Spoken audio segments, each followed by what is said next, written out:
والسلام علی رسول اللہ الکریم رب اشرح لی صدری ویسر لی امری واحلل عقدۃ من لسانی یفقهوا قولی اللهم صل علی محمد وعلی آل محمد كما صلیت علی ابراہیم وعلی آل ابراہیم انک حمید مجید اللهم بارک علی محمد وعلی آل محمد كما بارکت علی ابراہیم وعلی آل ابراہیم انک حمید مجید. السلام علیکم ورحمۃ اللہ. آج ہم انشاءاللہ اپنی حدیث کلاس کی اگلے باب کو شروع کریں گے. یہ جو چیپٹرز جو چل رہے ہیں یہ نماز کے متعلق جتنی بھی چیزیں ہیں وہ اس کے اوپر ہم بات کر رہے ہیں. پچھلی کچھ کلاسوں میں ہم نے نماز کے اوقات کیا ہیں, ممنوع وقت کیا ہے جن میں نماز نہیں پڑھی جاتی, اس کے علاوہ جو نماز فوت ہو جائے جو قضاء نمازیں ہوتی ہیں ان کے بارے میں بات کی تھی. یہ ساری چیزیں ہم نے پچھلی کلاسوں میں ان کے بارے میں بتایا تھا. تو آج ہم جو باب شروع کریں گے یہ باب نمبر 12 ہے اور یہ بک ہے ضیاء الکلام شرح عمدۃ الاحکامات. اس بک کے اندر صرف اور صرف مسلم اور بخاری شریف سے حدیثیں ہیں. اس کے علاوہ کسی اور کتاب سے اس کے اندر حدیثیں نہیں ہیں اور صحیح حدیثیں ہیں ساری. اگر کوئی حدیث اس کے اندر ضعیف ہے تو اس کے بارے میں بتا دیا ہے. تو یہ باب نمبر 12 حدیث نمبر 55 اس بک کے مطابق. تو یہ جو باب ہے یہ نماز با جماعت پڑھنے کی فضیلت کے بارے میں ہے. اب اس کو شروع کرنے سے پہلے ہم کچھ چیزوں کے نماز سے متعلق جو ہے اس کو بتاتے ہیں کہ نماز یہ دین کا ایک ستون ہے. 5 جو ستون دین کے ہیں جس میں سب سے پہلا کا کلمہ شہادت ہے, لا الہ الا اللہ. مطلب ہم گواہی دیتے ہیں کہ اللہ تعالیٰ ایک ہیں, اور پھر محمد صلی اللہ علیہ وسلم اللہ کے آخری نبی ہیں. اسی طرح پھر دین کا ایک ستون ہے نماز ہے, پھر روزہ ہے, پھر زکوٰۃ ہے, پھر حج ہے. جس کے پاس ہمت اور فائنینشلی وہ کر سکتا ہو. تو یہ 5 ستون سے مطلب کیا ہے کہ جو دین ہے اس کے یہ 5 چیزیں, اگر کوئی بھی اس میں سے کسی ایک چیز کو کہتا ہے کہ میں نہیں مانتا, میں 4 چیزوں کو مانتا ہوں ایک چیز کو نہیں مانتا, یا میں 3 چیزوں کو مانتا ہوں 2 چیزوں کو نہیں مانتا, تو وہ دین سے خارج ہو جاتا ہے. ایسی بات نہیں ہے کہ وہ صرف کلمہ شہادت کو اگنور کرتا ہے تو وہ خارج ہوتا نہیں. یہ اس کو لے کے باقی جتنی بھی چیزیں ہیں کسی بھی ایک کو وہ کہتا ہے کہ میں اس چیز کو نہیں مانتا تو وہ دین سے خارج ہو جاتا ہے. تو ہمیں کچھ واقعات سے بھی پتہ چلتا ہے کہ جب حضور صلی اللہ علیہ وسلم کے بعد, حضور صلی اللہ علیہ وسلم کی وفات کے بعد جب لوگوں نے زکوٰۃ دینے سے انکار کیا تھا تو ان کے خلاف جہاد حضرت ابوبکر صدیق نے اس کا اعلان کیا تھا. تو اسی طرح مطلب یہ بتانے کا مطلب یہ ہے کہ کچھ لوگ انکار کرتے ہیں ان چیزوں کا. وہ کہتے ہیں کہ نہیں مطلب کہ دین جو ہے وہ دل سے ہے. نماز کی اسپیشلی بات کرو تو کہتے ہیں کہ نماز دل میں ہونی چاہیے اللہ کی عبادت. تو اللہ کی عبادت اگر دل میں ہوتی تو حضور صلی اللہ علیہ وسلم نے اس کا بتا دینا تھا. اور دوسرا یہ فزیکل کچھ عبادتیں, ان 5 ستونوں کو دیکھا جائے تو اس میں کچھ عبادتیں فزیکل ہوتی ہیں جو آپ مطلب کہ اپنے ہاتھوں سے کرتے ہیں یا آپ کی باڈی اس کو کرتی ہے. جیسے نماز ہوگی, نماز فزیکل عبادت ہے. اس کے بعد آپ جو صدقہ وغیرہ دیتے ہیں فزیکلی, آپ کسی کو اگر صدقہ دیتے ہیں مطلب زکوٰۃ جو دیتے ہیں. اسی طرح کچھ باتیں ہوتی ہیں جو کہ آپ فزیکل نہیں ہوتی, جیسے ایک فار ایگزامپل روزے کو کہا جا سکتا ہے کہ روزہ بھی آپ نے رکھا ہوتا ہے, ٹھیک ہے, اللہ تعالیٰ کے لیے رکھتے ہیں. تو یہ سب چیزیں دین کا ملا کے پورا 5 ستون بنتے ہیں اور پھر ہم اسلام کے دائرے میں آتے ہیں. ٹھیک ہے, ایک تو یہ چیز ہے. دوسری یہ چیز ہے کہ ان 5 چیزوں کو چھوڑنے والا, ان 5 چیزوں کا انکار کرنے والا وہ دین سے خارج ہو جاتا ہے. پہلی چیز تو ہمیں یہ یاد ہونی چاہیے. دوسری ہمیں جس چیز کا ہمیں پتہ ہونا چاہیے کہ اگر ان 5 چیزوں کو, یہ 5 چیزیں, چلو کلمے کو ہم چھوڑ دیتے کیونکہ اس کے وہ اگر نہیں ہوگا تو کچھ بھی نہیں ہوگا. چلو 4 چیزیں فار ایگزامپل لے لو, یا صرف نماز لے لو, روزہ لے لو, کیونکہ زکوٰۃ اور حج وہ تو ایسا ہے کہ اگر آپ کے پاس اتنی توفیق ہو, فائنینشلی ہو یا ہیلتھ وائز ہو حج کے کیس میں, اگر آپ کو ہے تو تب کریں گے ورنہ نہیں کریں گے آپ. ٹھیک ہے, ان دو چیزوں کو لے لو, روزہ اور نماز, پیچھے دو چیزیں رہ جاتی ہیں. اب کوئی بھی گناہ, جتنے بھی بڑے گناہ ہیں, میں شرک کی بات نہیں کر رہا, وہ شرک نارمل گناہوں کی بات کر رہا ہوں.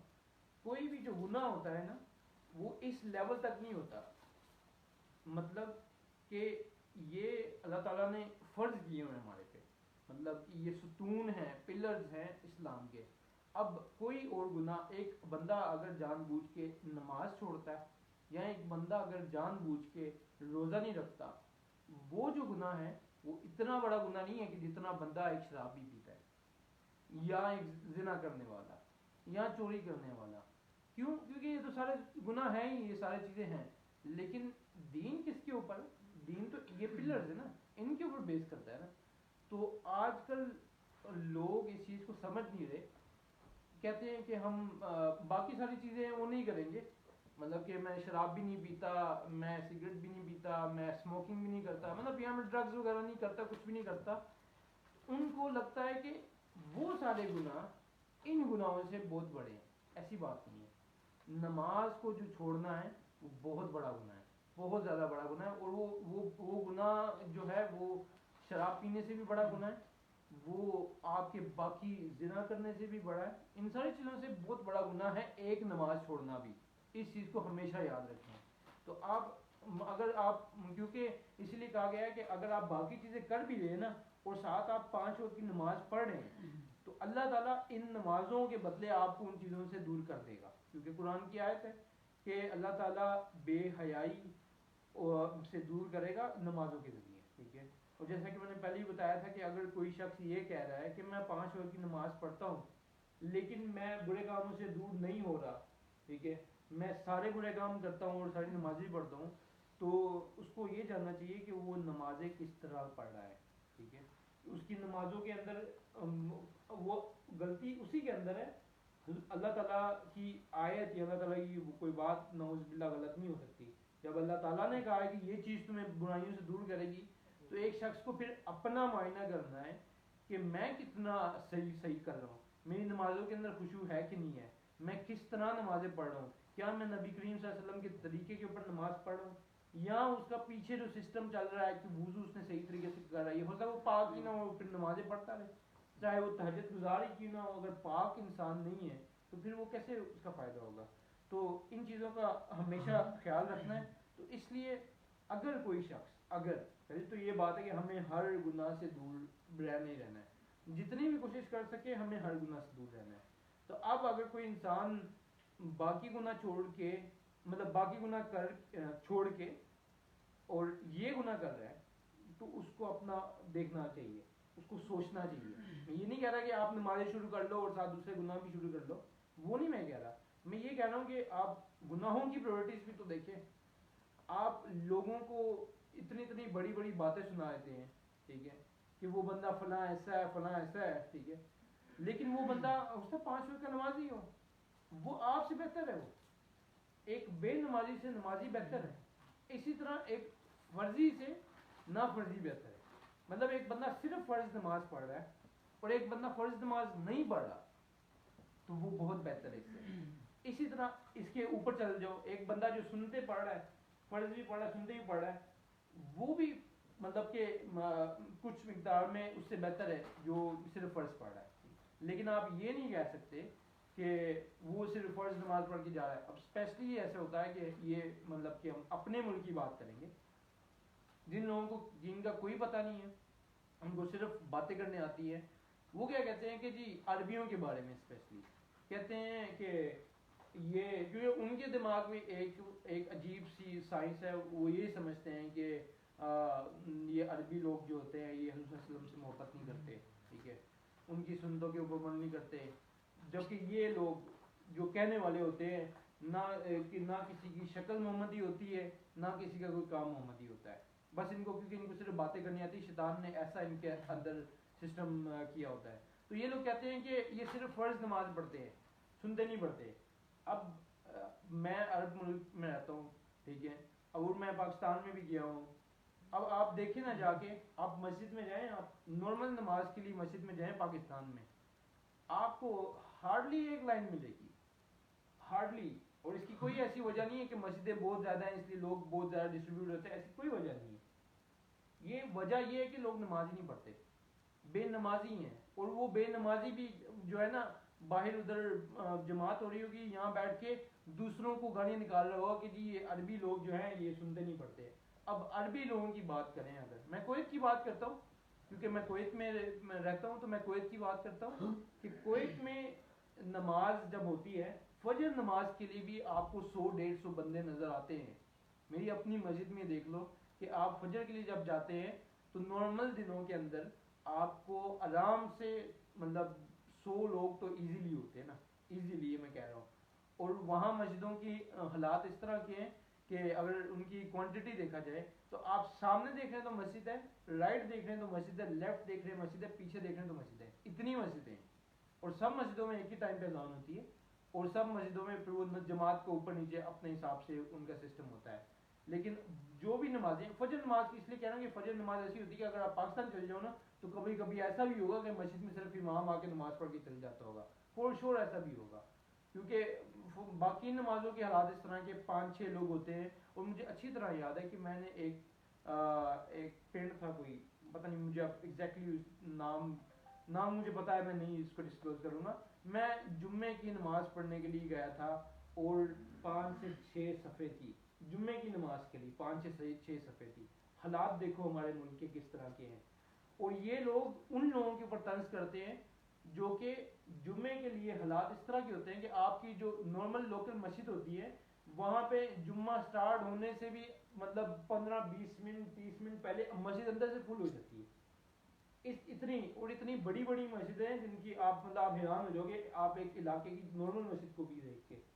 اور اس کے بعد جب جمعے کا ٹائم آ جاتا ہے تو لوگ اتنی دور دور تک، ایک نارمل مسجد کی دور دور تک لوگ نماز کے لیے آئے ہوتے ہیں. اور آپ کو جگہ ہی نہیں ملتی ہے، آپ کو سڑک پہ پڑھنی پڑتی ہے، آپ کو گرمی میں پڑھنی پڑتی ہے. یہ وہ ہے. تو آپ کبھی بھی دوسرے کو طنز نہیں کرو، آپ اپنا کبھی بھی کسی کو یہ دیکھیں ہاں آپ خود ٹھیک ہیں اور آپ کو پتا ہے کہ یار وہ واقعی میں غلط کر رہا ہے تو آپ اس کو ایڈوائز کر سکتے ہیں، وہ نہیں کہہ رہا. لیکن آپ خود ہی ٹھیک نہیں ہیں اور اس کے بعد آپ کو پتہ بھی نہیں ہے کہ اگلی کیا سچویشن ہے، آپ کا صرف کام ہے یہی ہے کہ آپ اس کو طنز کریں گے جی یہ فلاں ایسا ہے، عربی ایسے ہے، سنتے ہی نہیں پڑھتے. جی آپ کو کیا پتا ہو سنتے نہیں پڑھتے. فرض نماز ہوتی ہے نا وہاں پہ آپ دیکھیں گے کہ فرض نماز ہوتی ہے کہ بندے کہیں سے بھی کہیں پر بھی گاڑیاں کھڑی کرتے ہیں اور نماز شروع کر دیتے ہیں یا مسجدوں میں چل جاتے ہیں. وہاں ایسا بھی سسٹم ہے کہ آپ اگر نو پارکنگ بھی لگا دو نا لیکن اندر فرض نماز کا ٹائم ہے تو آپ کی گاڑی کو پولیس والا بھی کچھ نہیں کہتا. اتنا زبردست سسٹم ہے وہاں پہ. اور سنتوں کی بات کرتے تو حضور صلی اللہ علیہ وسلم تو سنت حضور صلی اللہ علیہ وسلم کی یہ ہے کہ آپ گھر جا کے سنتے پڑھتے تھے. تو آپ کو کیا پتا کہ وہ لوگ جا کے گھر میں سنتے پڑھتے ہیں. تو اس لیے کسی کو ایسے طنز کرنے سے پہلے، کسی کے اوپر بات کرنے سے پہلے اسپیشلی ان چیزوں کے، ان معاملات کے آپ کو بہت زیادہ کیئر کرنی چاہیے. کیونکہ ہر ورڈ جو ہم کہتے ہیں وہ چاہے کسی کے لیے ہو چاہے مطلب کہ اچھا برا جو بھی ہے وہ لکھا جاتا ہے اور اس کا حساب ہوگا قیامت والے دن. اور نبی کریم صلی اللہ علیہ وسلم کی حدیث ہے، حضور صلی اللہ علیہ وسلم نے کہا ہے کہ سب سے زیادہ جہنم میں جو لوگ جس وجہ سے پھینکے جائیں گے وہ اپنی زبانوں کی وجہ سے پھینکے جائیں گے. اور آپ دیکھ لیں کہ ہماری زبانوں کے حالات کیا ہیں. اللہ تعالیٰ ہمیں محفوظ کرے جہنم سے بھی اور اللہ تعالیٰ ہمیں اپنی زبانوں کے اوپر کنٹرول کرنے کی بھی توفیق دے.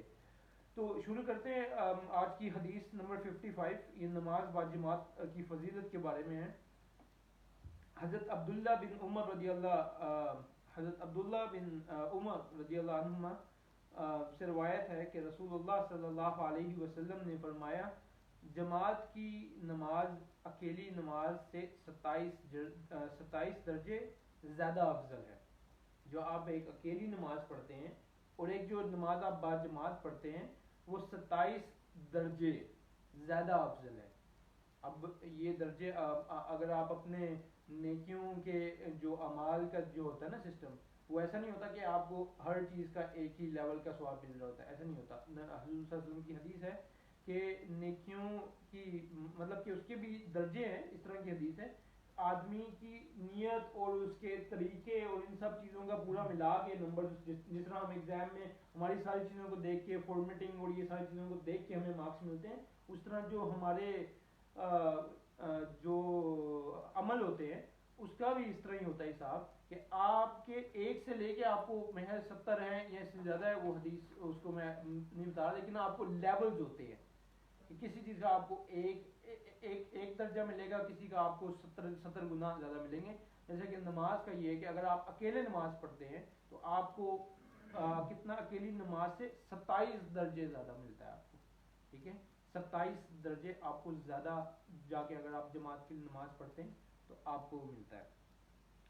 تو اس لیے ہمیں کوشش کرنی چاہیے کہ ہم نماز با جماعت ادا کریں. یہ ہم کسی بھی کنٹری میں ہو، کسی بھی کنٹری میں ہوں، کسی بھی مطلب جگہ پہ ہوں، اور مسجد ہمارے پاس ہے اور ہم جا سکتے ہیں تو ہمیں جا کے جماعت کے ساتھ ہی نماز پڑھنی چاہیے. اور وہ کوئی بھی نماز ہو، یہ نہیں کہ کوئی ایک دو نماز، ہمیں کوشش یہ کرنی چاہیے. اسپیشلی اس ملک میں یہ ہے کہ مسجدیں پاس نہیں ہیں، تو ہم جتنی زیادہ ہم نماز جماعت کے ساتھ ادا کر سکیں ہمیں کرنی چاہیے. کیونکہ ہمارے جتنے زیادہ ہماری نیکیاں زیادہ ہوں گی اتنے زیادہ ہمارے چانسز ہوں گے جنت میں جانے کے لیے. جیسا میں ہمیشہ کہتا ہوں کہ ہم یہ ساری چیزیں ہم اسی لیے کر رہے ہیں کہ ہم جنت میں جائیں، ہم جنت میں چلے جائیں اور اللہ تعالیٰ ہم سب کو جنت میں لے کے جائے، جنت الفردوس میں لے کے جائے، آمین. تو یہ ساری چیزیں ہم اس لیے کر رہے ہیں کہ ہم جنت میں چل جائیں. تو یہ نماز پڑھنا، جماعت کے ساتھ نماز پڑھنا، رات کو اٹھ کے نماز پڑھنا، فجر کی پڑھنا، یا جتنے بھی عمل ہم کر رہے ہیں وہ صرف اور صرف ان کی ایک ہی ریزن ہے کہ اللہ تعالیٰ ہمیں جنت میں داخل کر دے. تو اس لیے آپ کوشش کریں کہ زیادہ سے زیادہ نماز آپ جماعت کے ساتھ پڑھیں. اسی لیے ہم دیکھتے ہیں اکثر کیا ہوتا ہے کہ جماعت ختم ہو جاتی ہے لیکن تو بعد میں بھی لوگ آتے ہیں وہ دوسری جماعت کرا رہے ہوتے ہیں. اور اس طرح پھر مطلب ہمارے ملک میں تو ایسی کوئی کنڈیشن نہیں ہوتی اسپیشلی کچھ مسجدوں کے اندر، لیکن مجھے پتا ہے کویت میں اس طرح ہوتا ہے کہ آپ کو تیسری، چوتھی، پانچویں جماعت تک آپ کو مل جاتی ہے. وہ آف کورس وہ مین پہلی جماعت نہیں ہوتی، اس کے بعد پیچھے لوگ جو جماعت کراتے ہیں ان کی یہی کوشش ہوتی ہے کہ یار ہم اکیلے نہ پڑھیں، ہم جماعت میں نماز پڑھیں. تو اس لیے آپ خود بھی یہ دیکھیں کہ آپ کھڑے ہوں گے تو ساتھ میں آ کے آپ کا کوئی بندہ آپ کو آپ کے ساتھ نماز پڑھنے لگ جاتا ہے. تو وہ اسی لیے ہوتا ہے کہ اس کا یہ دل ہوتا ہے کہ یار میں جماعت مجھے مل جائے کسی طرح، تو وہ آپ کے ساتھ آ کے بڑھتا. اب یہ بہت بڑا مسئلہ ہوتا ہے، اکثر لوگ کہتے ہیں کہ ہم تو ظہر کی نماز پڑھ رہے ہوتے ہیں یا ہم سنتے پڑھ رہے ہوتے ہیں تو ساتھ والا آ کے ہمارے ساتھ نماز پڑھنے لگ جاتا ہے، تو کیا یہ صحیح ہے یا نہیں صحیح؟ دیکھو وہ پہلی چیز ہے کہ آپ کی نیت سنت کی ہے، آپ سنت پڑھ رہے ہو، وہ ساتھ آ کے اگر فار ایگزامپل ظہر کا ٹائم ہے تو ظہر کی نماز پڑھ رہا ہے، تو آپ اگر آپ اپنی نماز آپ نے پڑھنی ہے، آپ نے یہ نہیں کرنا کہ آپ ساتھ آئے کھڑا ہو گیا تو آپ مطلب اس کی نماز شروع کر دو. ٹھیک ہے، آپ نے ظہر پڑھ لی اور آپ نے سنتے پڑھ رہے ہیں تو آپ کسی نے آ کے ساتھ میں کھڑا ہوا تو آپ کنفیوز ہو گئے یار میں کیا کروں، میں آپ اس نے ظہر پڑھنی ہے تو میں ظہر شروع کر دوں. تو ایسی نہیں کرنا آپ نے اپنی نارمل نماز ہی پڑھنی، چاہے آپ کی ایک رکعت ہی رہے گی تو آپ نے وہ ایک رکعت ہی کنٹینیو کرنی ہے اور ختم کرنی ہے. جو ساتھ آئے کھڑا ہوا ہے اس کی جو بھی نماز ہوگی وہ اس کو پورا کر لے گا. آپ کی نیت سنت کی ہے، آپ کو سنت کا انشاءاللہ ثواب ملے گا. اس کی نیت جس بھی نماز کی انشاءاللہ اس کو بھی اس کا ثواب ملے گا. تو اس چیز کو خیال رکھیں. اب اس حدیث سے ہمیں کیا احکامات ملتے ہیں کہ نماز بعد جماعت انفرادی نماز سے 27 درجے. سب سے پہلی چیز تو یہ ہے. اب انفرادی نماز کے صحیح ہونے کی طرف اس حدیث میں اشارہ ملتا ہے، کیونکہ حدیث میں یہ فرمایا گیا ہے کہ نماز بعد جماعت انفرادی نماز سے افضل ہے، اور اس سے معلوم ہوا کہ انفرادی نماز صحیح ہوتی ہے لیکن بعد جماعت نماز ادا کرنا افضل ہے. مطلب اس حدیث سے ہمیں یہ بھی چیز پتہ چلتی ہے کہ ایسا نہیں ہے کہ اگر آپ اکیلے نماز پڑھے تو آپ کی نماز نہیں ہوگی، ایسی بات نہیں ہے. آپ کی تب بھی نماز ہوگی لیکن آپ کو ثواب اس کا کم ملے گا. اگلی حدیث، حدیث نمبر 56، حضرت ابو ہریرہ رضی اللہ عنہ سے روایت ہے کہ کہا کہ رسول اللہ صلی اللہ علیہ وسلم نے ارشاد فرمایا، ایک شخص کا باجماعت نماز پڑھنا اس کے گھر یا بازار میں نماز پڑھنے سے اس کے لیے 25 گنا زیادہ ثواب بڑھا دیا جاتا ہے. ایک شخص کا باجماعت نماز پڑھنا اس کے گھر میں پڑھنے سے یا بازار میں نماز پڑھنے سے اس کے لیے 25 گنا ثواب بڑھا دیا جاتا ہے.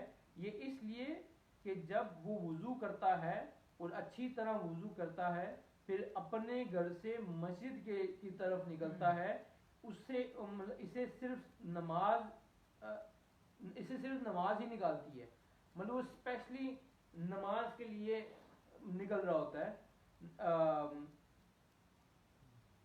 نہیں اٹھاتا وہ ایک قدم، مطلب ایک قدم ہی اٹھاتا ہے، مگر اس کے بدلے ایک درجہ بلند کر دیا جاتا ہے اور ایک گناہ مٹا دیا جاتا ہے۔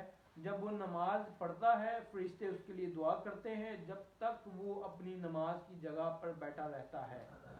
الہ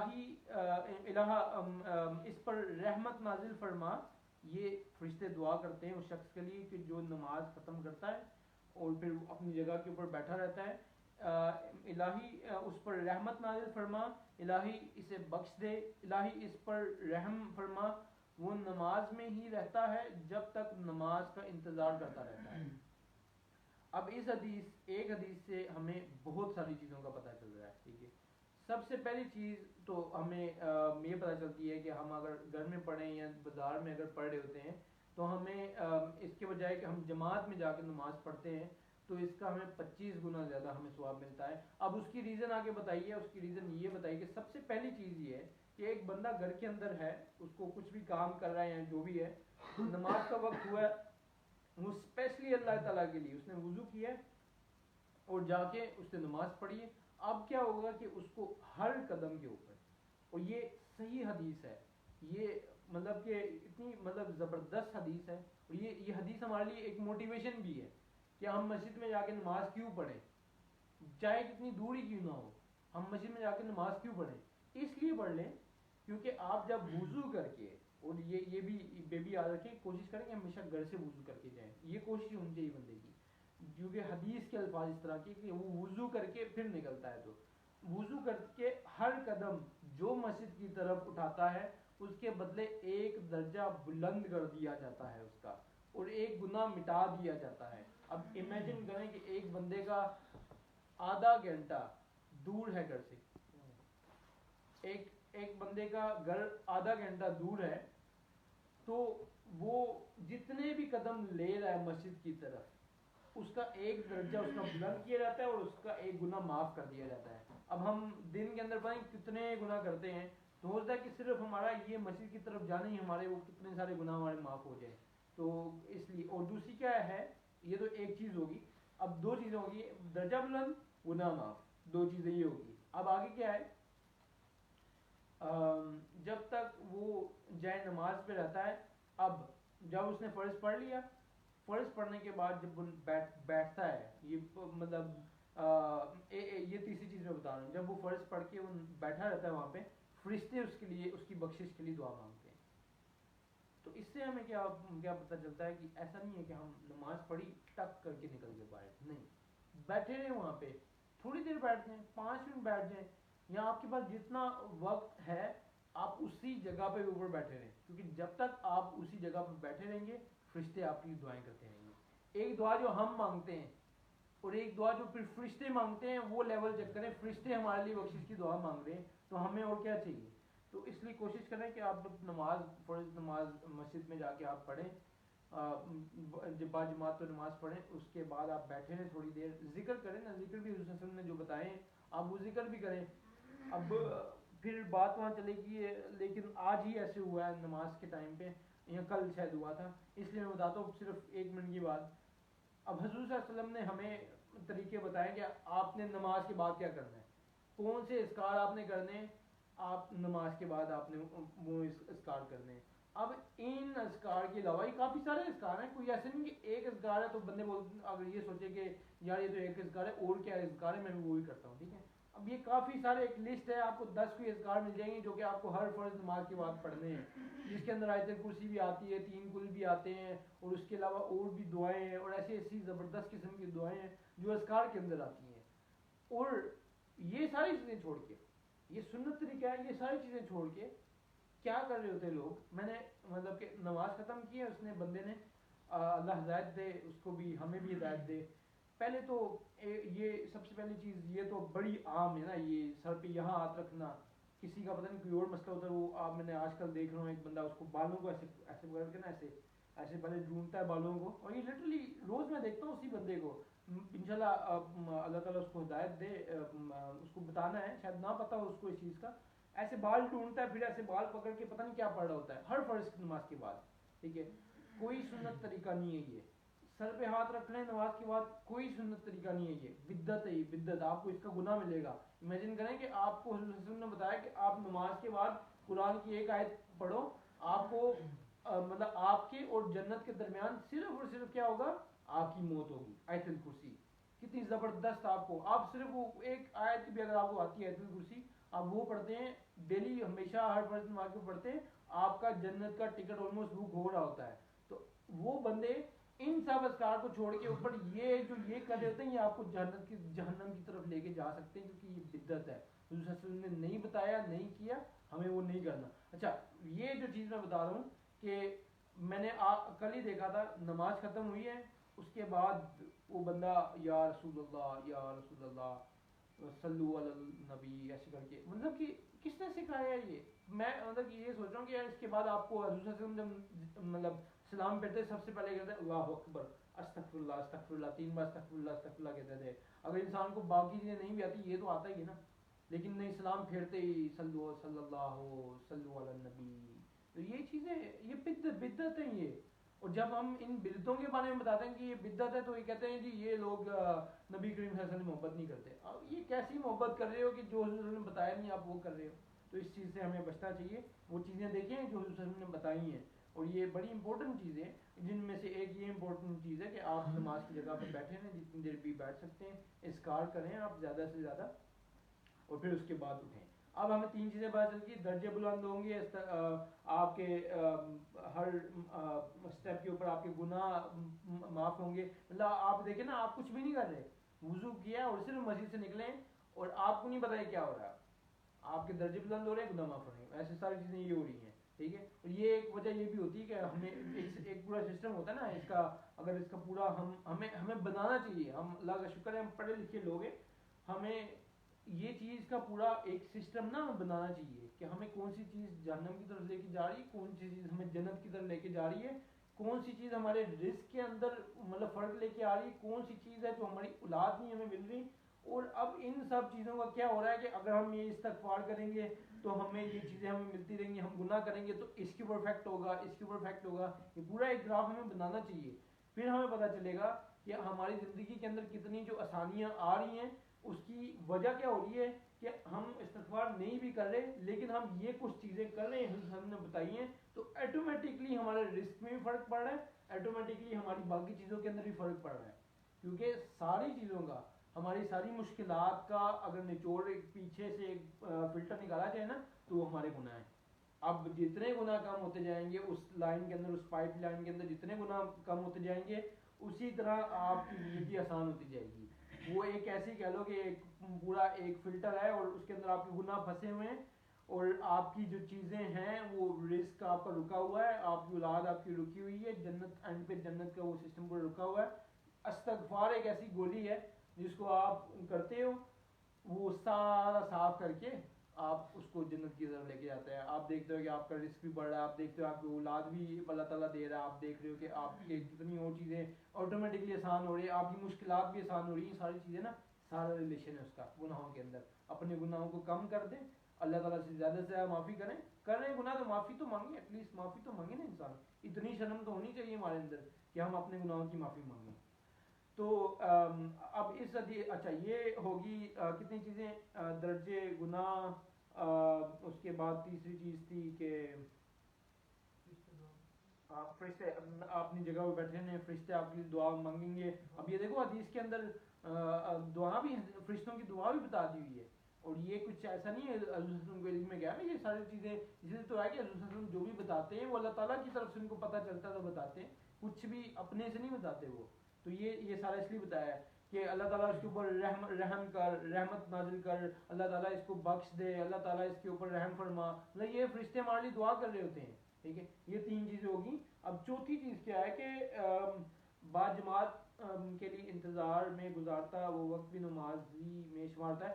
اچھا جب ہم امیجن کریں کہ ہماری سچویشن کیا ہے، یہ ہمارا ایمان ہے نا، ہم اللہ معافی دے جو ایمان کا بالکل لوسٹ لیول نا اس کے اوپر ہی آ رہے ہیں. نہ ہم کوشش کرتے اوپر جانے کی، اور نہ ہم مطلب کہ ہم اسی ایک لائن پہ آ رہے ہیں، کیونکہ ہمارے دماغوں میں ایک ہی سوچ ہے کہ یار ہم جہنم کے بعد ہم نے جنت میں تو جانا ہے، یہاں ہم یار جنت کی کسی بھی جگہ پہ تو ہم آ جائیں گے نا، اس لیے ہم کچھ بہتری کی کوشش نہیں کرتے. تو ہمارا ایمان یہ ہے کہ جب جماعت کھڑی ہوگی یا شروع ہوگی تو ہم بھاگتے ہوئے یہاں اس ملک کی کنڈیشن نہیں بات کروں گا، میں اپنے ادھر بات کروں گا جہاں پہ مسجدیں ہوتی ہیں، جماعت ہوتی ہے. تو یہ ہماری کنڈیشن ہے، جو بتانے والا سننے والا سب کی کنڈیشن ایسی ہے. اللہ ماشاء اللہ کوئی اکا دکا ہوگا جو اس طرح کا نہیں ہوگا، لیکن جب جماعت کھڑی ہوتی ہے تو ہم بھاگ کے جاتے ہیں نماز پڑھنے کے لیے. اب آپ دیکھیں کہ آپ کو اگر آپ نماز سے پہلے جاتے ہیں تو آپ کو کیا ہوتا ہے. اب اس حدیث سے پتہ چل رہا ہے کہ جو بھی بندہ نماز سے پہلے جاتا ہے اور جتنا بھی وقت ادھر نماز کے لیے ویٹ کرے گا وہ بھی نماز کے اندر شامل ہے، آپ کو وہ بھی ثواب ملے گا. وہ اس طرح ہوتا ہے نا کہ فار ایگزامپل ایک بندے کو 12 گھنٹے کا کام ہے اور اس کو بولا جاتا ہے کہ آپ ٹیکسی کا لے لو، ٹیکسی یہ مارکیٹی ٹیکسی کی ایگزامپل لے لو. بولتے جی ہمیں 7 بجے پک کرنا ہے آپ نے، لیکن اس کے بعد آپ نے وہاں پہ آدھا گھنٹہ ہمارے لیے ویٹ کرنا ہے اور اس کے بعد ہم کہیں اور جائیں گے. اب وہ جو آدھا گھنٹہ ہوگا ٹیکسی والا اس کا بھی چارج کرے گا، وہ بولیں گے یار ہم اس کا بھی آپ کو چارج دیں گے، آپ کا وہ اسی میں کاؤنٹ ہوگا، تو پھر ہم آپ کو ایٹ دی اینڈ اتنے پیسے دے دیں گے. تو یہ نماز ایک ایسی چیز ہے کہ آپ ویٹ کر رہے ہوتے ہیں نماز کا، آپ کو اس کا بھی ثواب ملتا ہے. اور یہ اس حدیث میں یہ ایک ثواب لکھا ہوا ہے، اور یہ تھوڑا ثواب نہیں ہے کہ آپ مطلب کہ 15 منٹ یا 10 منٹ پہلے گئے ہو وہاں ویٹ کر رہے تو آپ کو وہ بھی ہر سیکنڈ آپ کا ثواب میں کاؤنٹ ہو رہا ہے. بہت بڑی چیز ہے، یہ چھوٹی موٹی چیز نہیں، اور ہمیں کتنی زیادہ ثواب کی ضرورت ہے یہ ہم سب کو پتہ ہے.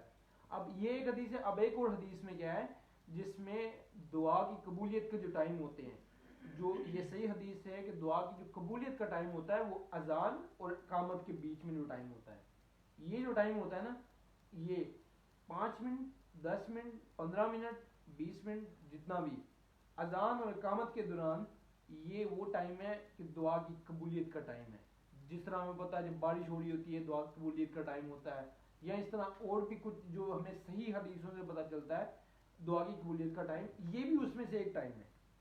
اب یہاں بات آ رہی ہے تو ایک چیز اور بتا دوں کہ فرض نماز کے فوری بعد دعا مانگنا یہ ضعیف حدیثوں سے ہے کہ آپ فرض نماز کے فوری بعد نماز پر دعا مانگیں تو قبول ہوگی. ضعیف حدیث ہے یہ، اگر مطلب کسی کوئی اگر حدیث کوئی مل رہی ہے تو وہ ضعیف ہے یہ، کیونکہ رسول اللہ علیہ وسلم نے ہمیں بعد نماز اذکار بتائے ہیں اور اس اذکار کے اندر بھی کچھ دعائیں ہیں، آپ وہ دعائیں پڑھتے ہو، جیسے ربی آئینی علی ذکرک و شکرک و حسن عبادتک، اللہم انی اسألک علما نافعا، یہ جو اسپیشلی فجر کے بعد یہ اللہم انی اسألک علما نافعا و رزقا طیبا، یہ جو اس طرح کی اور بھی دعائیں ہیں جو حضرت صلی اللہ علیہ وسلم نے ہمیں نماز کے بعد بتائی ہیں. لیکن ہمیں اگر آپ خود سوچیں نا، مطلب کہ آپ جو بیٹھے ہوئے آپ خود سوچیں کہ آپ فرض نماز کے بعد فوری بعد نماز پڑھتے ہیں، آپ جب تو فرض نماز کی فوری بعد دعا مانگتے ہیں، تو آپ نے کیا یہ کوئی حدیث پڑھی ہے آپ نے کبھی؟ آپ کو یہی پتا ہے کہ جنرلی لوگ مانگتے ہیں، ہمیں بتایا بھی گیا ہے کہ فرض نماز کی فوری بعد دعا مانگتے تو یہ قبول ہوتی ہے. نہیں، یہ ضعیف حدیث ہے، یہ وہ ٹائم نہیں ہے کہ اس کا. اس کی آپ وجہ دیکھیں گے نا، اگر آپ میں نے کتنے لوگوں کو دیکھا ہے کہ ان کو لگتا ہے کہ یہ ایک ہماری انہوں نے ایک اپنی ڈیوٹی بنا لی ہے، مطلب فرض نماز ہونی ہے اس کے بعد فوری بعد انہوں نے فوری بعد اذکار ہیں، ہمیں اذکار کا بتایا، ہمیں فوری بعد ہمیں دعا کا نہیں بتایا.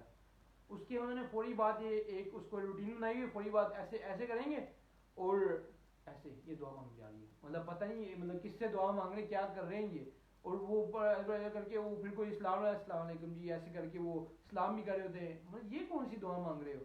بس یہ ان کا ایک روٹین ہے ان کی کہ انہوں نے اس طرح نماز کی فوری بعد ہاتھ اٹھانے اور دعا مانگنے اور پھر فو کر کے ایسے دعا گر نہ جائے منہ پہ مار لینی ہے. تو یہ کوئی طریقہ نہیں، یہ صحیح حدیث سے نہیں ہے. نماز کی فرض نماز کے فوری بعد دعا جو ہے وہ ضعیف حدیث ہے، اللہ عالم. باقی تو اس حدیث یہ ہمیں چیزیں ملتی. اب یہ چیزیں دیکھیں، ایک حدیث تھی، اس سے ہمیں 4 چیزوں کا پتہ چل گیا ہے، اور یہ بڑی مین چیزیں، یہ ساری مین چیزیں ہیں. تو بات جماعت کی ہو رہی ہے اور حدیث بھی بات جماعت کی ہے، لیکن اس کے اندر انہوں نے بتا دیا کہ بات جماعت پڑھنے سے آپ کو کیوں اتنا زیادہ ثواب ملتا ہے، اس کی بریک ڈاؤن ہوگی اس حدیث کے اندر. تو اللہ تعالیٰ ہمیں توفیق دے کہ ہم بات جماعت نماز کو پڑھنے کی عادت بنائیں. اب اس حدیث سے ہمیں کیا احکامات ملتے ہیں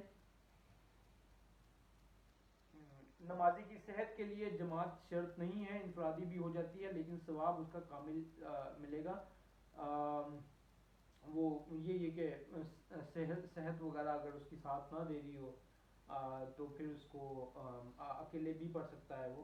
اب اکیلے پڑھنے کا یہ مطلب نہیں ہے کہ آپ جا کے مسجد میں جا کے اکیلے پڑھیں، وہ چیز نہیں ہے، اس چیز کا بھی خیال رکھیں، کیونکہ نبی کریم صلی اللہ علیہ وسلم کی حدیث ہے کہ جب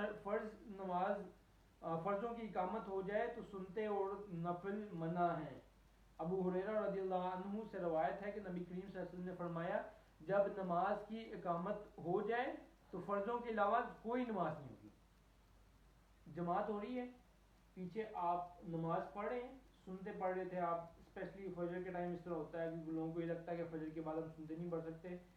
آپ کی جب جماعت کھڑی ہوگی آپ کی کوئی نماز نہیں ہوگی، ایون آپ نے سنتے شروع کی ہیں، ہاں آپ کو پتہ ہے کہ آپ آخری رکعت پہ اور آپ ان کی شروع کرنے تک آپ کی ختم ہو جائے گی، وہ ایک الگ سٹوری ہے، لیکن یہ نہیں کہ آپ نے سنتے شروع کیے ہیں، 4 رکعت شروع کی ہیں، 2 شروع کی ہیں، ادھر جماعت کھڑی ہوگی ہے تو آپ اس کو پورا کنٹینیو کر رہے ہیں، اس کو ختم نہیں، آپ اپنی نماز توڑ دیں، آپ نماز توڑ دیں اور آپ جماعت کے ساتھ کریں، کیونکہ آپ کی نماز میں کیا فائدہ آپ کا؟ حضور صلی اللہ علیہ وسلم نے بولا ہے کہ کوئی نماز نہیں ہوگی جب فرض نماز ہو رہی ہوگی، تو آپ جب بھی فرض نماز ہو، ایون آپ نے شروع کی ہو، پہلے تو یہ کہ ٹائم کا اندازہ دیکھ لیں نا، ٹائم وہاں لکھے ہوتے ہیں اب تو کہ کتنی دیر بعد جماعت ہو رہی ہے، کتنی وہ، اگر ٹائم نہیں ہے تو آپ ٹائم نہیں ہے اور تحیۃ المسجد آپ نے نہیں پڑھے تو آپ کیا کریں، آپ بیٹھیں نا، کیونکہ حضور صلی اللہ علیہ وسلم اس وقت تک مسجد میں نہیں بیٹھتے تھے جب تک تحیۃ المسجد نہیں پڑھی، تو آپ کو پتہ ہے کہ یار پیچھے صرف 1 منٹ رہ گیا اور میں تحیۃ المسجد نہیں پڑھ سکتا، آپ نہ بیٹھو، آپ کھڑے رہ جاؤ، کھڑے رہ کے وہ 1 منٹ آپ دعا مانگ لو۔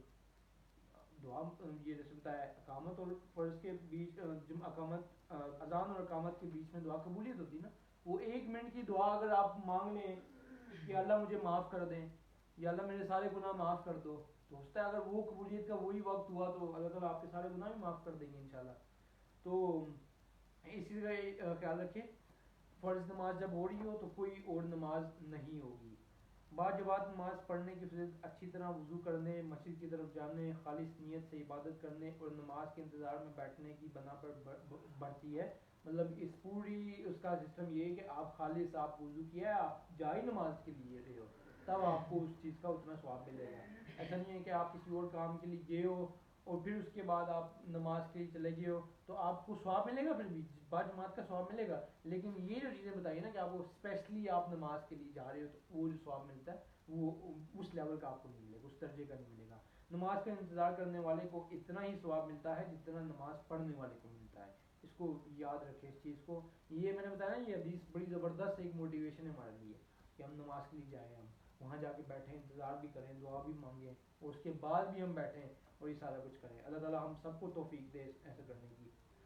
اب حدیث نمبر 57 اگلی حدیث ہے، حضرت ابو ہریرہ رضی اللہ عنہ سے روایت ہے، کہا کہ رسول اللہ صلی اللہ علیہ وسلم نے ارشاد فرمایا عشاء اور صبح کی نماز منافقوں پر زیادہ باری ہوتی ہے، اور اگر وہ جان لیں کہ ان دونوں میں کتنا ثواب ہوتا ہے تو ان کی ادائیگی کے لیے گھٹنوں کے بل چل کر آئیں، اور میں نے ارادہ کیا کہ میں نماز کا حکم دوں تو اس کے لیے اقامت کہہ دی جائے، پھر میں کسی شخص کو حکم دوں کہ وہ لوگوں کی نماز پڑھائے، لوگوں کو کسی کو حکم دیں کہ وہ لوگوں کو نماز پڑھائیں، پھر میں چند اشخاص کو لے کر چلوں جن کے پاس ایندھن کے گھٹے ہوں، ان لوگوں کی طرف جو نماز میں حاضر نہیں ہوتے تو ان کے گلوں کو آگ سے جلا دوں۔ دیکھ لیں کتنی سخت حدیث ہے، یہ کتنی سخت حدیث ہے۔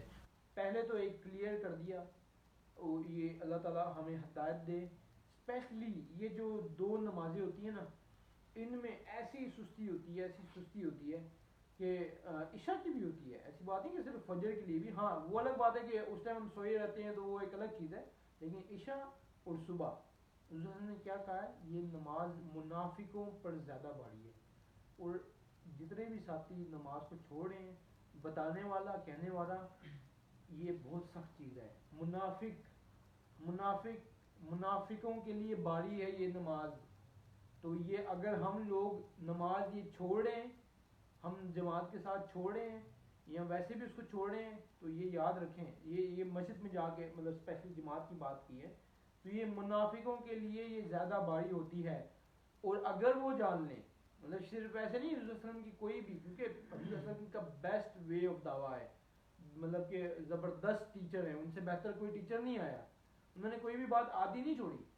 کبھی بھی ایسے ہوتا ہے نا کہ انہوں نے بتایا کہ یہ ڈیزیز ہے تو آگے اس کا کیور بھی بتایا ہے، پہلے یہ بتا دیا کہ یہ منافقوں کے لیے سب سے باری ہے، اگلی چیز کیا بتا دی، خوشخبری بھی دے دی ساتھ کہ یہ جان لیں کہ ان دونوں میں کتنا ثواب ہوتا ہے۔ اگر یہ جان لیں ہم، مطلب کہ ہماری سوچ اس تک جا ہی نہیں سکتی، ہم تو یہی سوچتے ہیں کہ کوئی بات نہیں صبح اٹھ کے پڑھ لیں گے، ہم تو یہی سوچتے ہیں کہ مطلب کہ یار کچھ نہیں، ہم لیٹ پڑھ لیں گے یا اللہ معاف کرے گا کل پڑھ لیں گے، ہم تو وہی سوچتے ہیں۔ لیکن اگر ہمیں اس چیز کا پتہ چل جائے کہ ان دونوں نمازوں کا کتنا ثواب ہے تو ہم گھٹنوں کے بل، اس کا مطلب یہ ہے کہ اللہ معافی دے، اگر ہم ایسی حالت میں ہیں کہ ہم مریض ہیں اور ہمارے سے چلنے بھی نہیں ہو رہا اور ہمیں اس کا ثواب پتہ ہے، ہم گھٹنوں سے بل چل کے بھی ہم آ کے نماز پڑھیں گے، ہم اس نماز کو نہیں چھوڑیں گے۔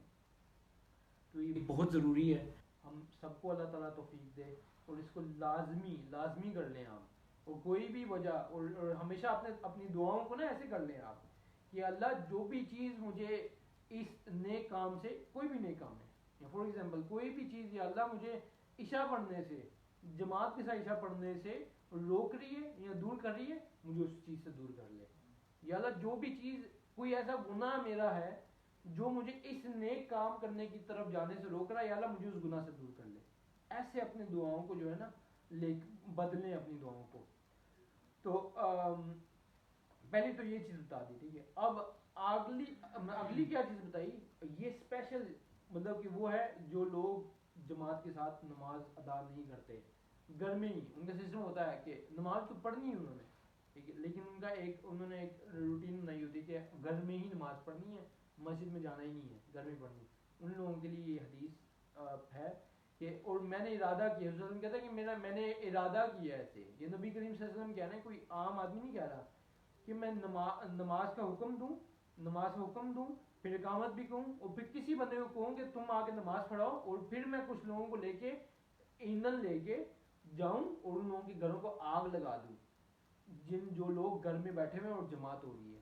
آپ امیجن کریں کتنا بڑا گناہ ہے کہ جماعت ہو رہی ہے، اور اسپیشلی اللہ معافی دے، مطلب ہمارے مسلم کنٹریز میں، یہاں تو چلو ہم ایکسکیوز دے دیتے ہیں کہ اذان کا نہیں پتہ، جماعت کی آواز نہیں آ رہی، کچھ بھی نہیں آ رہا، تو لیکن ہمارے ملکوں کی حالات دیکھو، اذان ہو رہی ہے، ٹھیک ہے اذان ہو رہی ہے، یار جماعت کھڑی ہو رہی ہے، لاؤڈ سپیکر کے اوپر جماعت چل رہی ہے، اور نماز پڑھنے نہیں جا رہے، لوگ بیٹھے ہوئے ہیں مسجد، یہ مطلب قدموں مطلب آپ لٹرلی 2 منٹ کی واک پہ مسجد ہے، اور لوگ بیٹھے ہوئے اپنے کاموں کے اندر لگے ہوئے ہیں، اپنی گپوں کے اندر لگے ہوئے ہیں، اور لٹرلی میں پھر وہاں جاتا ہوں کہ میں نے خطبہ ہو رہا تھا، خطبہ شروع تھا جمعے کا، اور میں لوگوں کو دیکھ رہا ہوں، سب لوگ ایسے ہی ہیں کہ مطلب کہ کوئی کچھ بھی نہیں ہو رہا، اپنے کاموں کے اندر لگے ہیں، اور پھر میں جب مسجد جاتا ہوں اور دیکھتا ہوں کہ تھوڑے سے لوگ آ رہے ہیں،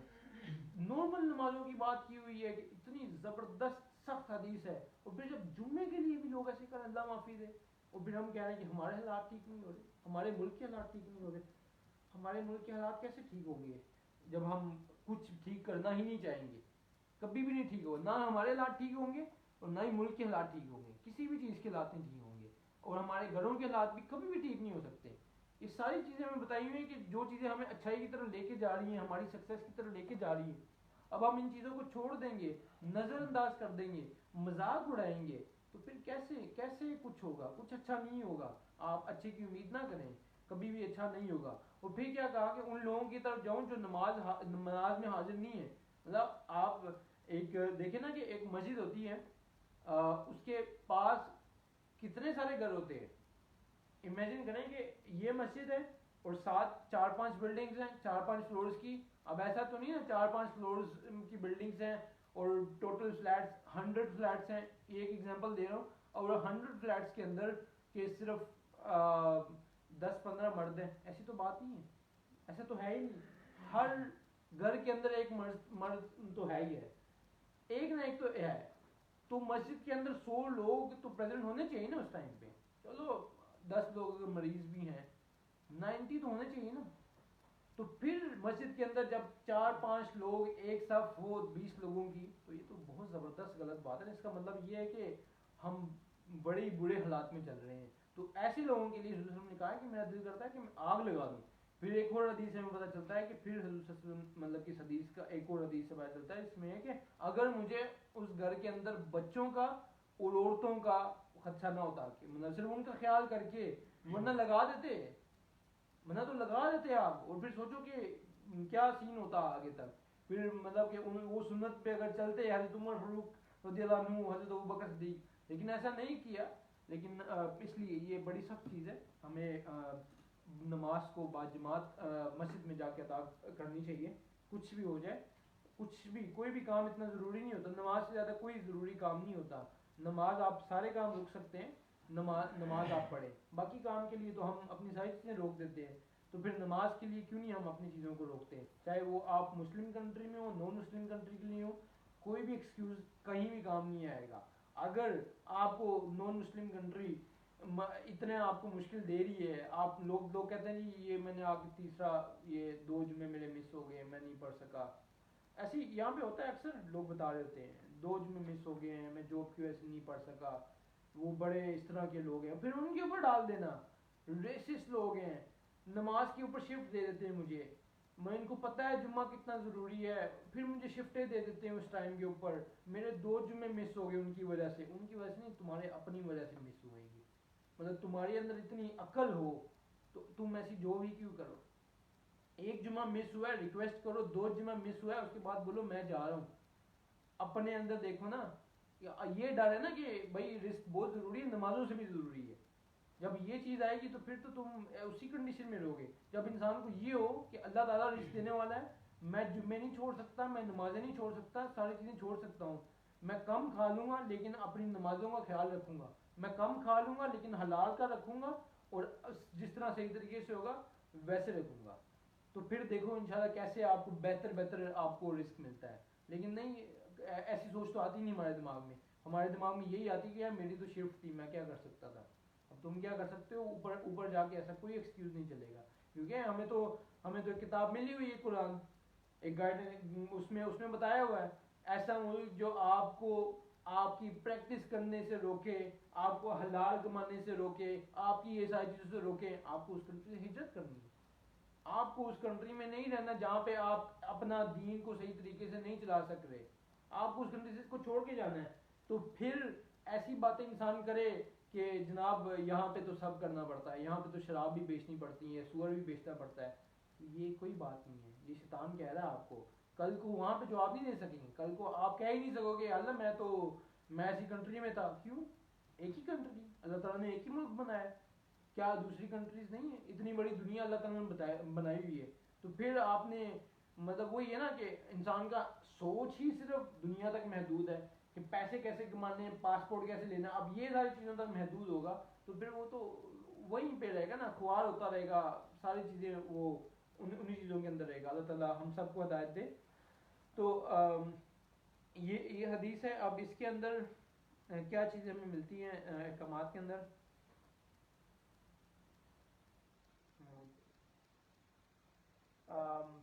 عاقل, سب سے پہلا احکام, عاقل بالغ تندرست مسلمانوں کے لیے باجماعت نماز ادا کرنا فرض عین ہے. اگر آپ عاقل ہیں, بالغ ہیں, تو تندرست ہیں, اور آپ کو باجماعت نماز ادا کرنی ہے. جس نے بغیر شرعی عذر کے باجماعت نماز نہ پڑھی وہ گنہگار ہے اور سزا کا مستحق ہے. بغیر کسی عذر سے, شرعی عذر سے آپ جماعت کو چھوڑیں تو آپ سزا کے مستحق ہیں.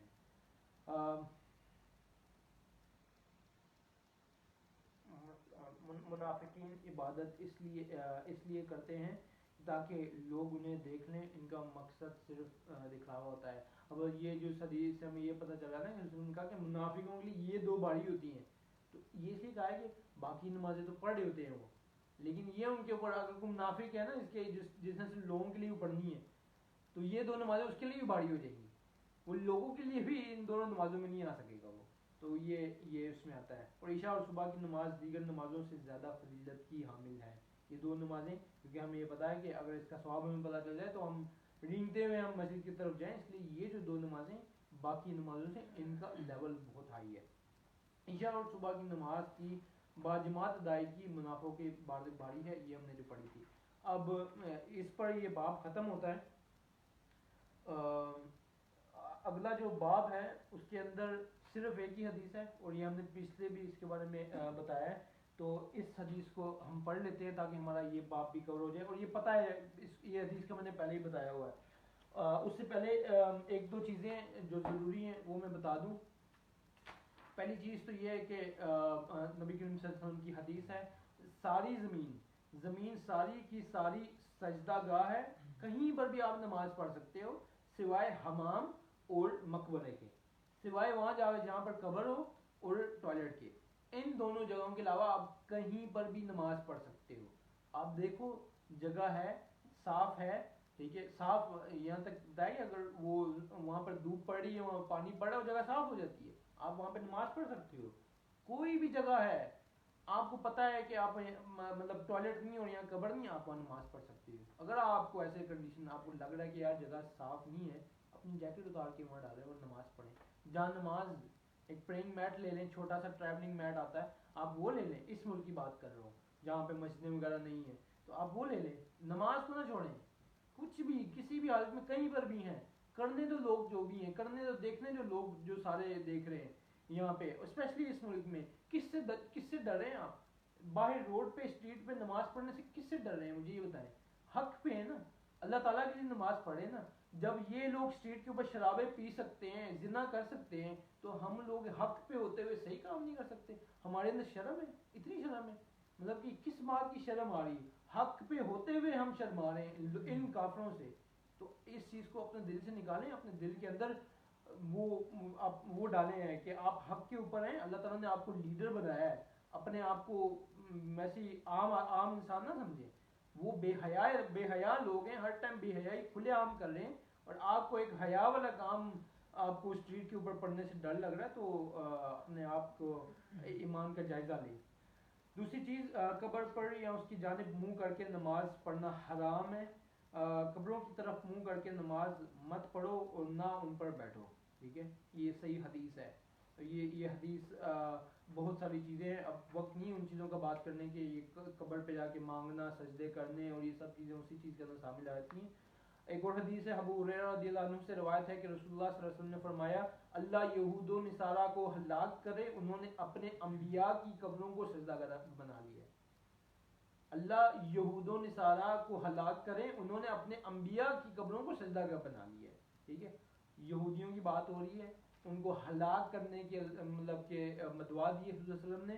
آج ہمیں اپنے مسلمان جو جن کو ہم بھائی کہتے ہیں, جو ہماری فیملیوں کے اندر جو اس طرح جو چل رہا سسٹم, آپ دیکھیں کہ کیا وہ کر رہے ہیں. انہوں نے تو انبیاء کو بنایا ہے, ہم تو بزرگوں کو بنا کے اللہ معافی دے بعد میں قبر کھودتے تو اندر گدھا بھی ہوتا ہے.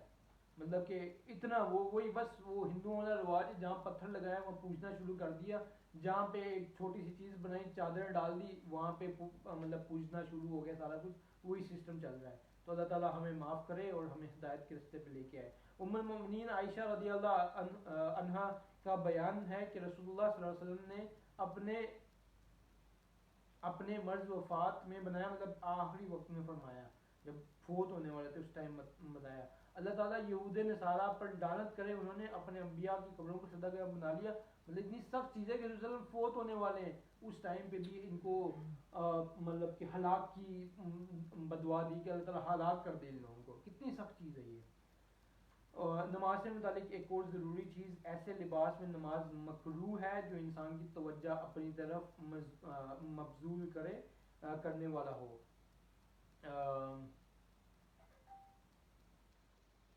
چلو اس کو ہم اگلی کلاس کے اندر پڑھیں گے انشاءاللہ. یہ کچھ لباس سے متعلق نماز کے اندر ہے. اب یہ حدیث پڑھتے ہیں. کتنا ٹائم ہو گیا ہمیں؟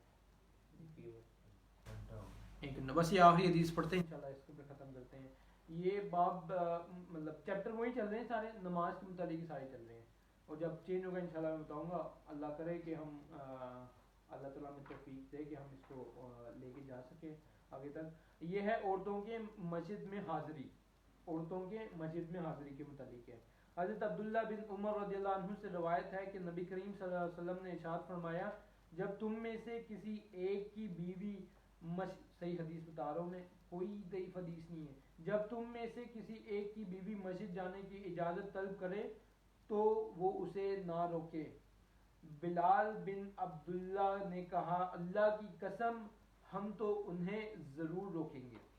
بلال بن عبداللہ، میں نے پچھلے دن بتایا تھا نا، بلال بن عبداللہ نے کہا اللہ کی قسم ہم تو انہیں ضرور روکیں گے۔ حضرت عبداللہ اس کی طرف پلٹے اور انہیں بہت برا بھلا کہا، میں نے اس سے پہلے ان سے اس طرح کلمات کبھی نہیں سنے تھے۔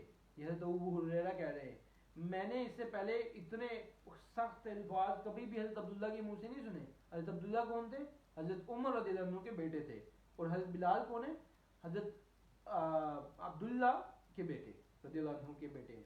تو کیا بول رہے ہیں کہ جب انہوں نے کہا کہ اللہ کی قسم میں عورتوں کو روکوں گا، تو اس پر کیا مطلب اتنے سخت الفاظ یوز کیے کہ بتا رہے کہ ہم نے کبھی بھی اس سے پہلے حضرت عبداللہ کے منہ سے اتنے سخت الفاظ نہیں سنے تھے۔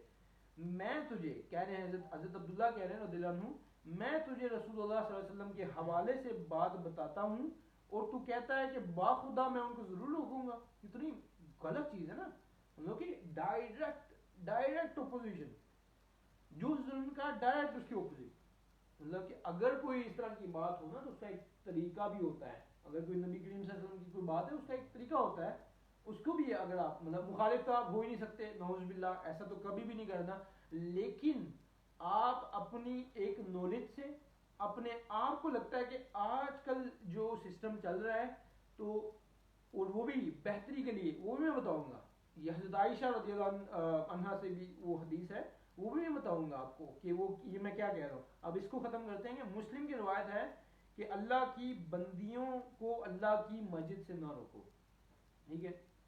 یہ دوبارہ پاکستان میں چل جاؤ، پاکستان میں یہ رواج ہے، کہتے ہیں کہ عورتیں مسجد میں نہیں جا سکتی نماز پڑھنے سے، یہ کیا بات ہو رہی ہے؟ حضور ہم نے کہا ہے کہ اپنی بیویوں اپنی بیٹیوں کو مسجد میں جانے سے نہ روکو اگر وہ آپ سے اجازت لیتی ہیں، ٹھیک ہے؟ یہ ایک حدیث ہے۔ اب اس پر جب حضرت بلال بن عبداللہ نے مطلب عبداللہ رضی اللہ عنہ کے بیٹے نے، حضرت بلال بن عبداللہ کے بیٹے نے جب منع کیا کہ اللہ کی قسم میں نہیں جان دوں گا، اس کے اوپر اتنے سخت ان کے والد صاحب نے اتنے سخت، اور یہاں تک کہ کچھ علماء نے بتایا کہ آخر وقت تک انہوں نے اسے بات نہیں کی تھی اپنے بیٹے سے، صرف اتنی ایک بات سے کہ میں نہیں روکوں گا۔ آج کل تو پتہ نہیں کیا ہو رہا ہے پاکستان میں، مطلب ہمارے ملکوں میں کیا ہو رہا ہے، عورتیں تو جا ہی نہیں رہی یار، مطلب کہ باقی کیا سارے عورتیں اللہ معافی دے پاگل ہیں، مطلب کہ ہزاروں لوگ عورتیں جا رہی ہیں، ایک اکیلی عورت گھر میں بیٹھی تھی، نہیں منع کیا ہو، کس نے منع کیا بھائی؟ حضور صلی اللہ علیہ وسلم نے تو نہیں منع کیا، تو کس نے منع کیا یہ؟ اچھا اب آ جاؤ حضرت عائشہ رضی اللہ عنہ کی حدیث، ٹھیک ہے، ان کی بات کے اوپر آ جاؤ۔ حضرت عائشہ نے کہا حضرت عائشہ نے کہا کہ اگر حضور صلی اللہ علیہ وسلم آج زندہ ہوتے، اگر، ایسا نہیں ہے کہ حضور نے کہا ہے، انہوں نے کہا کہ اگر حضور صلی اللہ علیہ وسلم زندہ ہوتے تو وہ عورتوں کو منع کرتے، ٹھیک ہے؟ اب منع کیوں کرتے؟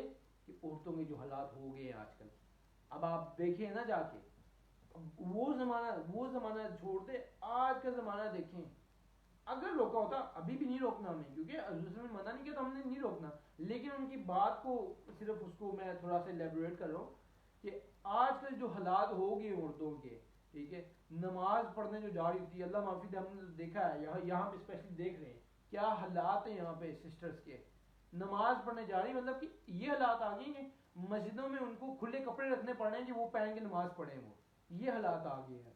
مطلب اب ہم نے اپنی بھی جہاں بھی نماز پڑھی وہاں دیکھا ہے سسٹرز کے لیے کھلے کپڑے، کیونکہ ان کو ہے کہ ان کی نماز کھلے کپڑوں میں ہونی چاہیے، ان کو یہ نہیں پتا کہ صرف نماز کے لیے کھلے نہیں کپڑے پہننے ہیں، آپ نے ہر وقت ہی کھلے کپڑے میں پہننا ہے آپ نے، تو اللہ معافی دے آپ مسجد سے باہر نکلو یا مسجد کے اندر جا رہے ہو، اگر یہ ان سسٹرز کا جو اپنی نماز کی طرف جا رہی ہوتی ہیں تو بندہ دیکھ کے حیران ہو جاتا ہے کہ یار یہ کیا چل رہا ہے، تو یہی وجہ سے منع کرنا تھا، اگر منع کیا ہوتا کہ مطلب کہ کوئی حالات ہی نہیں ہے، اور یہاں پہ مطلب یہ اس یہ تو بہت لیول کا اللہ معافی دے، یہاں پہ تو حالات ہماری جو بہنیں کچھ زیادہ ہی خراب ہے نا، لیکن دوسرے ملکوں میں اچھے ہوتا ہے کہ مطلب کہ پھر مطلب کہ اچھی بات ہے، وہ تھوڑا سا اپنے گھر سے ایسے کور کر رہی ہوتی ہے، نماز کے بعد پھر اپنا وہ سارا ہوتا کھول دیتی ہیں. لیکن یہاں پہ تو ایک دوسری سسٹم ہے. لیکن صرف یہی بات ہے کہ جو حالات آج کل ہو گئے ہوئے ہیں اس وجہ سے منع کرتے ہیں، لیکن منع نہیں کیا،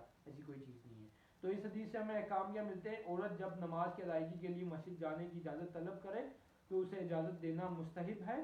کوئی بھی خاتون مسجد جاتے ہوئے زیب و زینت اختیار نہ کرے تاکہ یہ کسی فتنے کا باعث نہ بنے. اس کو بھی دیکھ لیں، آپ مسجد کے لیے جا رہے ہیں تو اسپیشل اس طرح تیار تیار ہو کے آپ نے نہیں جانا. یہ حدیث ہے، حضور صلی اللہ علیہ وسلم مسجد کی طرف ہی جا رہے تھے. اگر میں اس حدیث میں آپ کو نیکسٹ حدیث میں کلیئر بتا دوں گا، لیکن یہ حدیث اس طرح کی ہے کہ ایک عورت نماز کے لیے مسجد میں جا رہی تھی اور اس کی خوشبو نامحرم کو آ گئی، حضور صلی اللہ علیہ وسلم کو آ گئی. تو حضور صلی اللہ علیہ وسلم نے اس کو کہا تم گھر جاؤ، غسل جنابت کرو اور دوبارہ مسجد میں آؤ. صرف عورت کی خوشبو غیر محرم مرد کو آ جائے تو اس عورت کو زانی کہا ہے. زانی ہے وہ عورت جس عورت کی خوشبو نامحرم تک پہنچ جائے. اتنی سخت چیز ہے. اور نماز کے لیے اس طرح آنا بالکل غلط ہے. کوئی بھی اگر آپ کو اس طرح ہی کوئی مطلب بدبو اگر آ رہی تو ایسی کوئی خوشبو اختیار کریں جو نامحرم تک نہ جائیں. یہاں تو اب تو خوشبوؤں کے حالات ایسے ہو گئے کہ آپ 10 فٹ دور بھی کھڑے ہیں تو آپ کو پتہ چل جائے گا جی یہ والی سسٹر جا رہی ہے، اللہ معافی دے. مطلب کہ اتنی اس طرح کی خوشبوئیں تک آ گئی ہوئی ہیں. تو بالکل زانی ہے وہ عورت جس کی خوشبو نامحرم تک پہنچ جائے. جو کہ نبی کریم صلی اللہ علیہ وسلم کی سنت سے روگردانی کرے اسے ڈانٹ پلائی کی جا سکتی ہے. مطلب کہ انہوں نے اپنے بیٹے کو اتنے سخت الفاظ بولے کہ اگر کوئی بھی، یہ ہمارے لیے سبق ہے کہ کل کو اللہ معافی دے اگر کوئی ہمارا بیٹا بھی ایسے کرتا ہے تو ہمیں اسے بڑے سخت طریقہ اختیار کرنا ہوگا ہمیں اس کے ساتھ. تو یہ ساری چیزیں آج تک کے لیے کچھ ہم نے ٹائم تھوڑا زیادہ لگ گیا ہے لیکن ہم نے کچھ زیادہ پڑھا نہیں ہے. صرف ہم نے بیسک جو پڑھا ہے کہ جماعت کے ساتھ نماز پڑھنے کا ہمیں کیا ہمیں فائدہ ہوتا ہے. اللہ تعالیٰ سے دعا ہے کہ اللہ تعالیٰ ہمیں باجماعت نماز پڑھنے کی توفیق دے. اللہ تعالیٰ سے دعا ہے کہ اللہ تعالیٰ ہماری عورتوں کو بھی ہدایت دے، ہمیں بھی ہدایت دے. اور اللہ تعالیٰ سے دعا ہے کہ اگر ہم کسی بدعت کے اندر ملوث ہیں تو اللہ تعالیٰ ہمیں دور کرے، اور جتنے بھی لوگ کسی بھی بدعت کے اندر ملوث ہیں اللہ تعالیٰ ان سب کو ہدایت دے. وَأَقُولُ قَوْلِي هَذَا وَاسْتَغْفِرُ اللَّهَ لِي وَلَكُمْ. اللہ تعالیٰ ہمارا آنا بیٹھنا قبول کرے. جزاکم اللہ خیر.